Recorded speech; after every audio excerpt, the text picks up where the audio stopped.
Assalamualaikum warahmatullahi wabarakatuh. Selamat malam teman-temanku sekalian.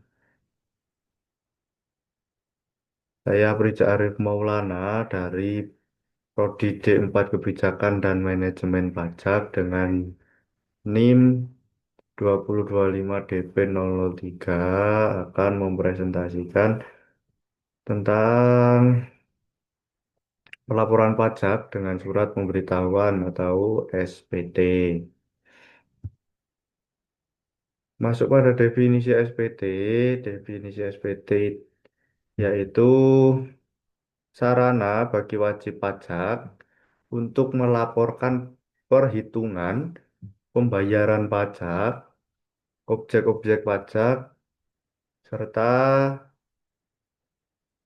harta dan kewajiban bagi wajib pajak tersebut. Untuk syarat-syarat pengisian surat pemberitahuan pajak itu yang pertama harus diisi dengan benar, lengkap, dan jelas. Yang kedua menggunakan bahasa Indonesia, huruf Latin, angka Arab, dan satuan mata uang rupiah. Itu yang ketiga itu harus ditandatangani dan disampaikan ke KPP atau tempat yang ditetapkan dari Dirjen Pajak. Masuk pada fungsi SPT. Fungsi SPT bagi wajib pajak penghasilan adalah sebagai sarana untuk melaporkan dan mempertanggungjawabkan perhitungan dari jumlah pajak yang sebenarnya dan untuk melaporkan tentang yang pertama pembayaran atau pelunasan pajak yang telah dilaksanakan sendiri atau melalui pemotong atau pemungutan dari pihak lain dalam 1 tahun pajak atau bagian tahun pajak. Yang kedua, penghasilan yang merupakan objek pajak dan atau bukan objek pajak. Yang ketiga, harta dan kewajiban. Dan yang keempat, itu sebagai untuk melaporkan pembayaran dari pemotongan dari pemungutan pajak orang pribadi atau badan lain dalam 1 masa pajak sesuai dengan ketentuan perundang-undangan yang berlaku. Untuk fungsi SPT bagi pengusaha kena pajak, yang pertama untuk melaporkan pengkreditan pajak masukan terhadap pajak keluaran. Dan yang kedua, untuk melaporkan pembayaran dan pelunasan pajak yang telah dilaksanakan sendiri oleh pengusaha kena pajak atau melalui pihak lain dalam 1 masa pajak, sesuai dengan ketentuan peraturan perundang-undangan yang berlaku.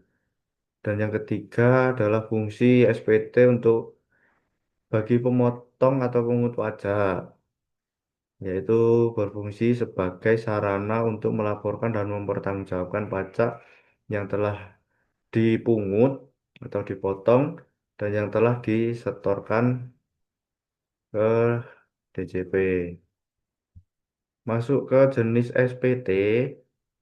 Untuk jenis-jenis SPT ini dibedakan menjadi atau dibagi menjadi dua. Itu yang pertama untuk jenis SPT massa. Jenis SPT massa yaitu surat yang oleh wajib pajak digunakan untuk melakukan pelaporan atas pembayaran pajak dalam satuan SPT massa atau bulanan, yaitu dalam apa di sini terdapat jenis SPT massa PPh pasal 21 dan 26, yang kedua PPh pasal 22, yang ketiga PPh pasal 23 dan 26, yang keempat PPh pasal 4 ayat 2, yang kelima PPh pasal 15, yang keenam SPT masa PPN dan PPNBM, yang ketujuh SPT masa PPN dan PPNBM bagi pemungut. Untuk jenis yang kedua yaitu untuk SPT tahunan atau untuk melaporkan pajak tahunan, yaitu terdapat jenisnya Yang pertama, SPT tahunan PPh wajib pajak badan dengan kode surat 1771 rupiah. Yang kedua, SPT tahunan PPh wajib pajak badan yang diizinkan menyelenggarakan pembukuan dalam bahasa Inggris dan mata uang dolar Amerika Serikat dengan kode 1771 US.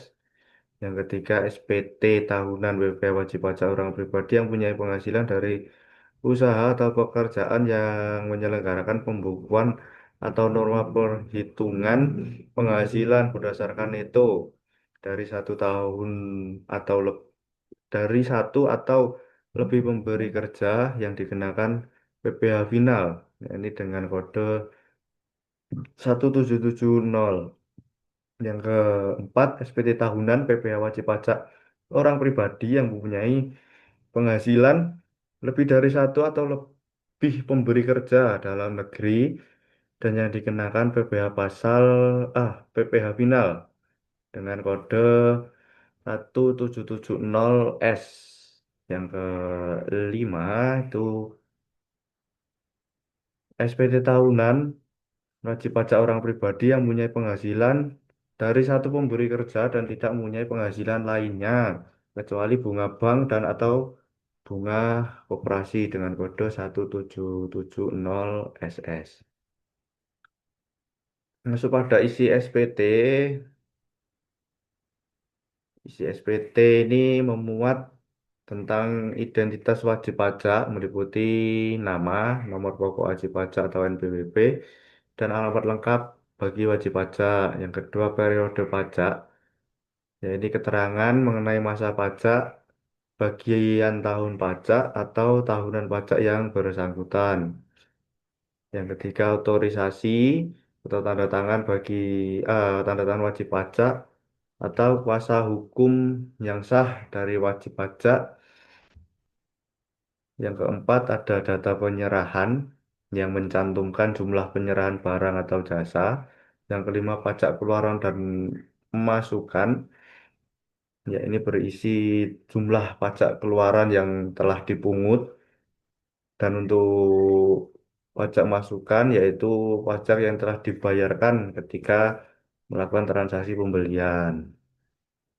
Yang keenam, status pembayaran atau jumlah kekurangan atau kelebihan dari pajak yang sudah terjadi. Yang ketujuh, bukti setor, ya ini memuat tanggal dilakukannya penyetoran pajak ke dalam kas negara.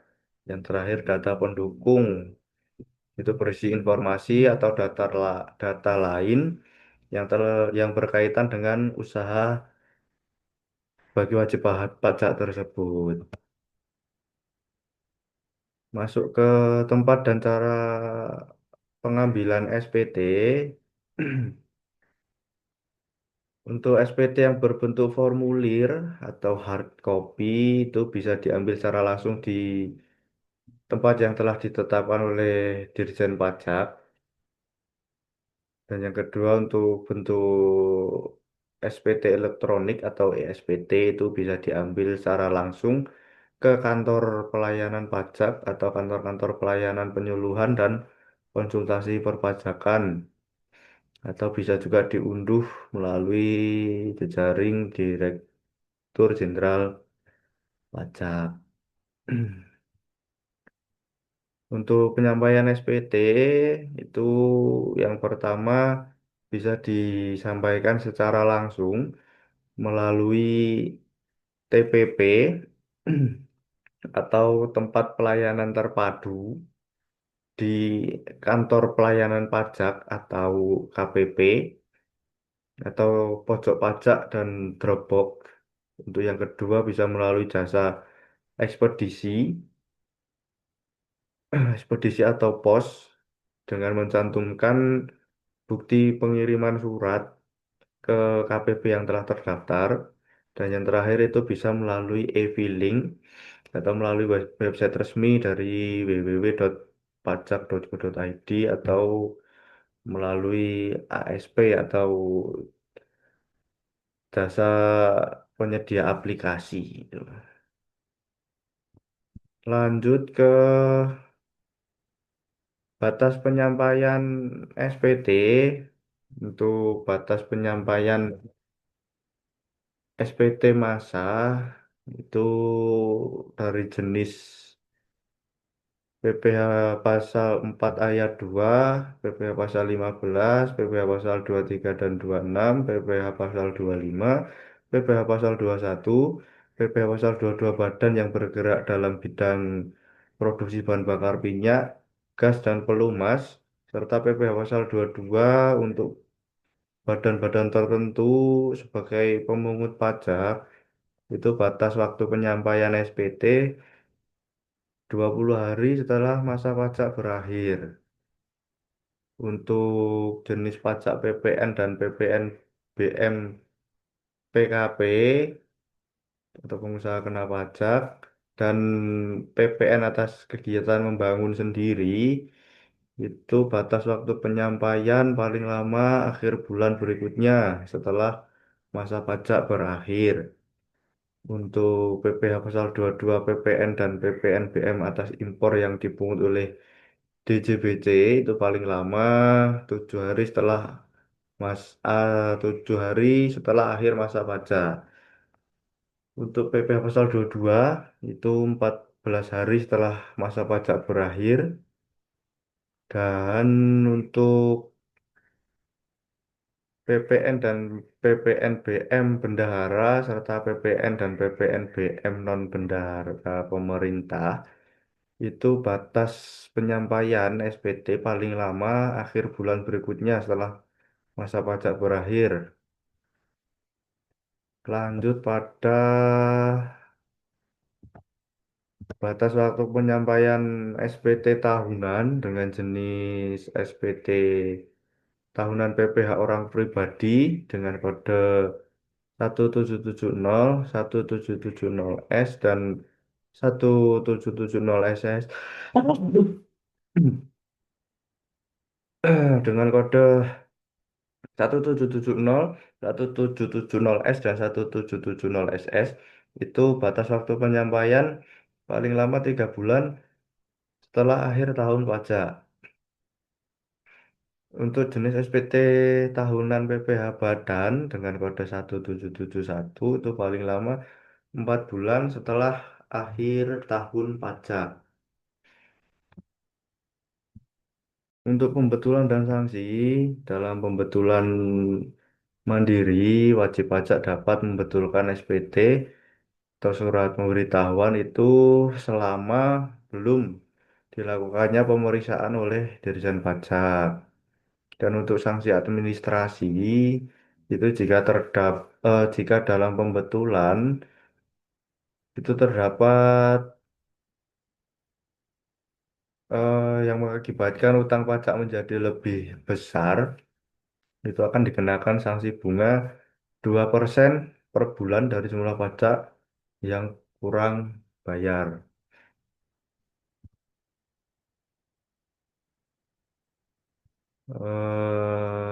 Demikian yang dapat saya sampaikan dari presentasi kali ini. Mungkin ada pertanyaan bisa ditanyakan lebih lanjut. Untuk presentasi saya akhiri. Wassalamualaikum warahmatullahi wabarakatuh. Terima kasih.